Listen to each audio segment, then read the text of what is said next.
Salut à toutes et à tous, bienvenue sur Naya TV. Aujourd'hui, nous allons vous raconter l'incendie du quartier Congo à Douala. Le camarade de Choulium Raphaël, aujourd'hui âgé de 86 ans, est un témoin privilégié de l'histoire du Cameroun. UPCiste convaincu et convaincant, il a vécu des moments déterminants de l'histoire du Cameroun. C'est une bibliothèque vivante. Le camarade Choulium Raphaël a vécu l'incendie du quartier Congo, quartier dans lequel il vivait avec son frère aîné. Il s'en souvient comme si c'était hier. Le quartier Congo était un quartier de la ville de Douala majoritairement peuplé de nationalistes camerounais originaires de l'Ouest Cameroun, des Banglékés. En face se trouvait le quartier sénégalais où vivait la communauté musulmane, des individus venus du nord du Cameroun, du Nigeria et des pays d'Afrique de l'Ouest. Nous sommes le dimanche 24 avril 1960. Ce matin-là, le jeune Choulium Raphaël, amateur de football, quitte la maison qu'il occupait avec son frère aîné pour se rendre au stade Aqua afin de suivre des rencontres de football. Aux alentours de 15 h, il aperçoit depuis le stade une épaisse couche de fumée et d'immenses flammes se dégageant du quartier Congo. Le jeune homme entame une course folle à destination de son quartier pour s'enquérir de la situation. À quelques 50 mètres du quartier, il trouve des soldats blancs portant des rangers avec des képis. Ceux-ci occupent la place principale du quartier avec des fusils pointés devant. Le quartier était en flammes. Ceux qui sortaient des flammes pour s'échapper trouvaient face à eux des armes à feu pointées. Il ne leur restait plus qu'à choisir entre mourir calcinés dans les flammes ou périr criblés de balles. Et de l'autre côté du quartier, non loin du camp Berthaud, les ressortissants du Nord Cameroun occupaient l'espace avec des flèches pointées. Ici encore, ceux qui voulaient s'échapper des flammes devaient choisir entre mourir calcinés dans les flammes ou périr criblés de tirs de flèches. Le quartier était donc bouclé d'un côté par les soldats français, des suppléants camerounais, et de l'autre côté par des Aoussa.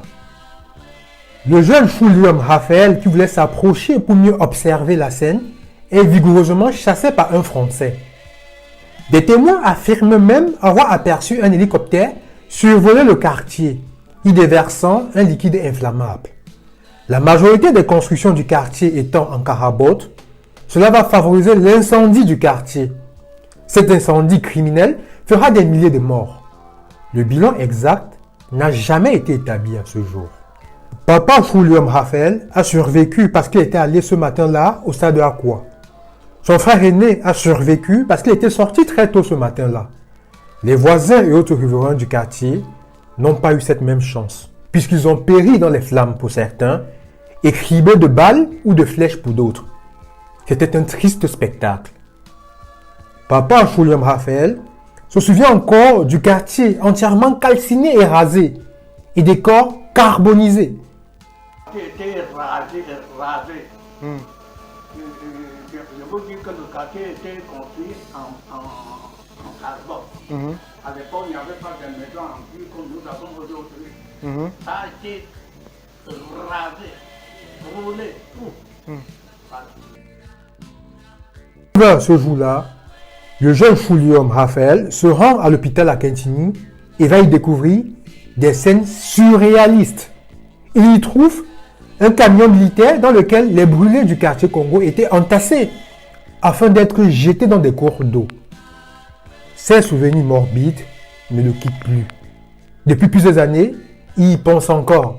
Il se souvient de tout comme si c'était hier. J'arrive de trouver un camion militaire, camion de la police stationné. Je trouve on enlève les morts. On entasse dedans. Je suis arrivé, je ne sais pas combien, c'était déjà dans le camion. J'ai compté les brûlés du quartier Congo, je comptais 23. Mais je suis arrivé, je ne sais pas combien ils étaient déjà entassés dans le camion. Je peux aller verser dans la rivière, le bois de Seine. Voilà. Mais que s'est-il passé au juste? Comment en est-on arrivé à ce massacre?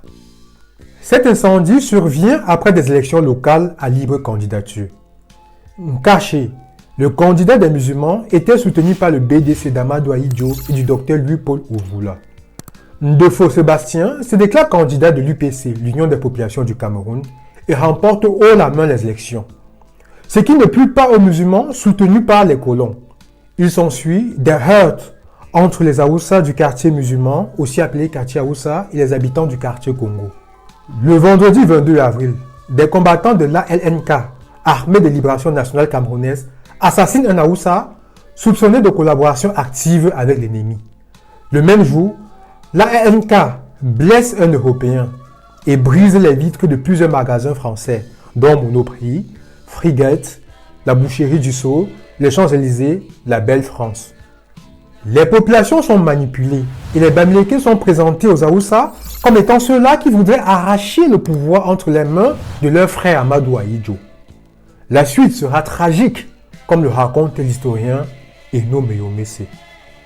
L'assassinat de l'Haoussa est très mal perçu par les membres de cette communauté qui crient vengeance. De leur côté aussi, les Français sont très en colère face aux attaques dont ils viennent d'être l'objet. Les nouvelles autorités camerounaises soupçonnent depuis un moment le quartier Congo d'être le repère des combattants de l'ALNK à Douala. Dimanche 24 avril, une bagarre se déclenche en début d'après-midi entre Bamileke et Haoussa au quartier Noubel, non loin du quartier Congo. Subitement, autour de 14-15 heures, ce dernier s'embrasse. Le feu prend simultanément à plusieurs endroits. Le quartier Congo est habité en majorité par les Bamileke. Au moment où le feu prend, curieusement, l'armée, arme au poing, tout comme les Haoussa, a déjà entièrement bouclé le quartier.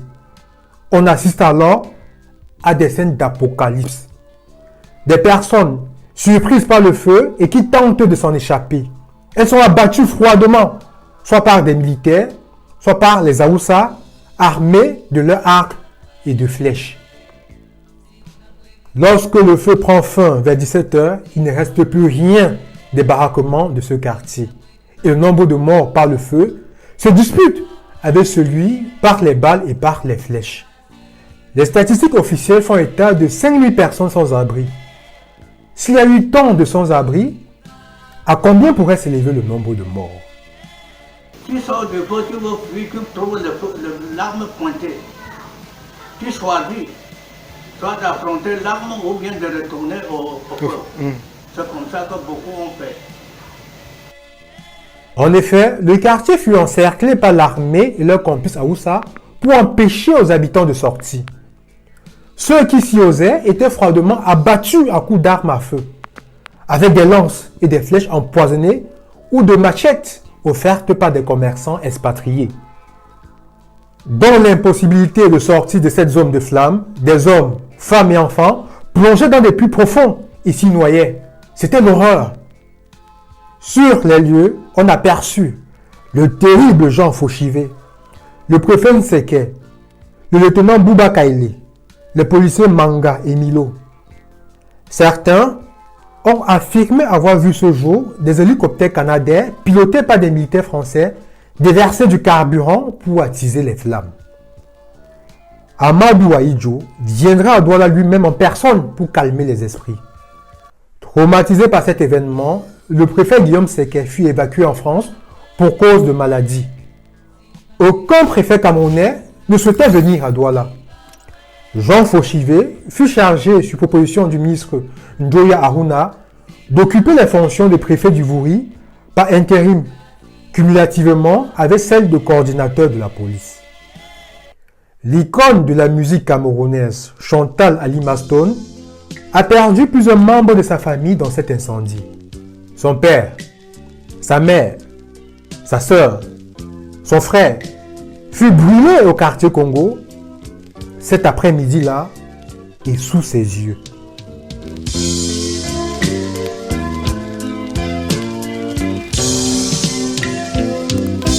Elle est née dans les bois, elle erre dans les rues, sans savoir d'où elle vient ni où elle va. Elle est née dans les bois, elle est étrange. C'est notre histoire. Nous devons la connaître. J'adresse mes remerciements particuliers au camarade Raphaël Chouléum pour sa contribution à la vulgarisation de l'histoire du Cameroun. À très bientôt pour de nouvelles histoires sur Naya TV. Harold Ketch était de passage.